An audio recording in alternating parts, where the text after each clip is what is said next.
Ngalajengkeun kana cariosan anu katunda.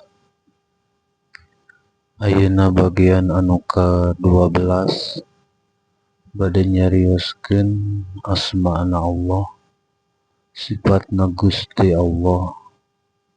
Anu kalima nyaeta As-Salam. Gelar Gusti Allah As-Salam hartosna Allah Subhanahu wa Ta'ala, Dat anu maha sejahtera, anu maha damai, anu maha maparin kasejahteraan, anu maha maparin kadamaian, anu maha maparin kasalamatan, anu maha maparin katenangan kanu janten makhlukna termasuk ka urang sadayana. Moal aya makhluk anu salamet di muka bumi ieu, naharek ti bangsa hayawan anu di daratan jeung di lautan, triliunan hayawan di daratan jeung di lautan, naharek tina tatangkalan, tumbuh-tumbuhan, naharek ti kalangan bangsa manusia, naharek ti kalangan bangsa jin. Moal aya anu salamet terkecuali dipaparin kasalamatan ku Allah Subhanahu wa Ta'ala. Allah Dat anu maha maparin kasalamatan.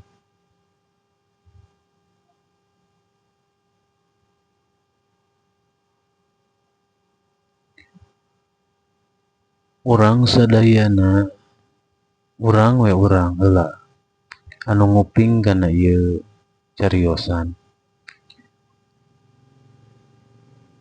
Urang sadayana moal salamet lamun teu dipaparin kasalamatan ku Gusti Allah. Allah anu maha maparin kasalamatan ka urang, anu ngajaga ngaraksa ka urang sadayana. Mika nyaah mika asih Allah Subhanahu wa Ta'ala ka urang sadayana.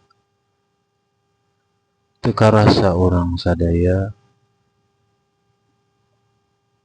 ti mimiti dina rahim ibu dugi kagubrag ka alam dunia sapoe, 2 poe, saminggu, 2 minggu, sabulan, 2 bulan, setahun, 2 tahun, nepi ka detik ayeuna urang sadayana salamet.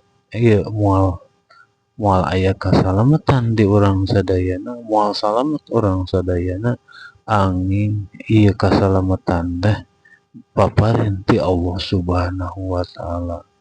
Kantun bersyukur urang sadayana, penting urang sadayana bersyukur. Alhamdulillah. Ku cara naon mensyukuri ieu kasalamatan anu dipaparinkeun ku Gusti Allah teh nyaeta ku cara ngalampahkeun amalia-amalia anu diwajibkeun ku Gusti Allah, anu dikudukeun ku Gusti Allah, anu dikudukeun disunahkeun ku Kanjeng Rasul, ngajauhan kana naon-naon anu dilarang ku Gusti Allah, ngajauhan kana naon-naon anu dilarang ku Rasulullah.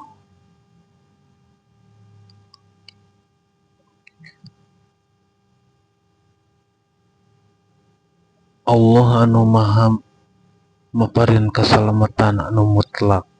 Moal aya anu bisa maparin kasalamatan ka urang sadayana terkecuali Allah Subhanahu wa Ta'ala.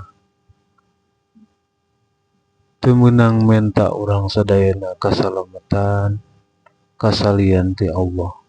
Awan bahkan bisa timbul musyrik lamun menta perlindungan, menta keselamatan, menta pangjaga, pangraksa kasalian ti Allah. Nauzubillah, summa nauzubillah. Syariat emang ti bangsa manusia, tapi hakikat tetap keyakinan urang sadayana ti Allah Subhanahu wa Ta'ala. Penting kangge urang sadayana menteladani kana sifat as-salamna Allah. Nyata urang sadayana ulah dolim ka sesama, ulah iri, ulah dengki, ulah hasud, ulah ngagogoreng ka sesama bangsa. Urang kedah belajar rendah hati. Da urang mah makhluk gitu. Kudu belajar urang sadayana mensejahterakan antar sesama, saling jaga, saling raksa supaya timbul kadamaian antara urang jeung tatangga urang beh dituna jeung bangsa-bangsa urang.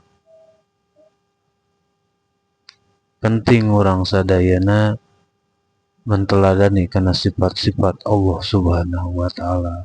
Tikawit Ar-Rahman, Ar-Rahim, urang kudu welas asih ka sesama makhluk.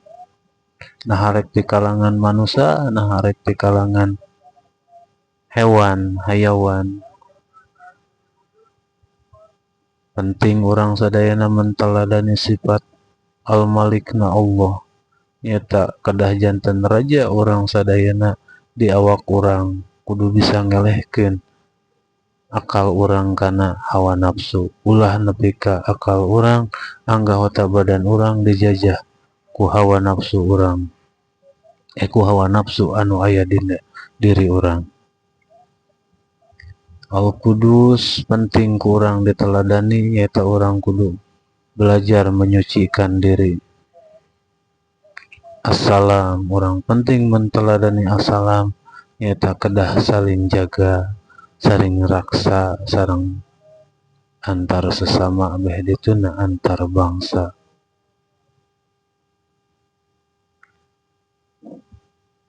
Tos dicekapkeun heula sakitu, kin disambung ku bagian anu ka 13. Wassalamualaikum warahmatullahi wabarakatuh.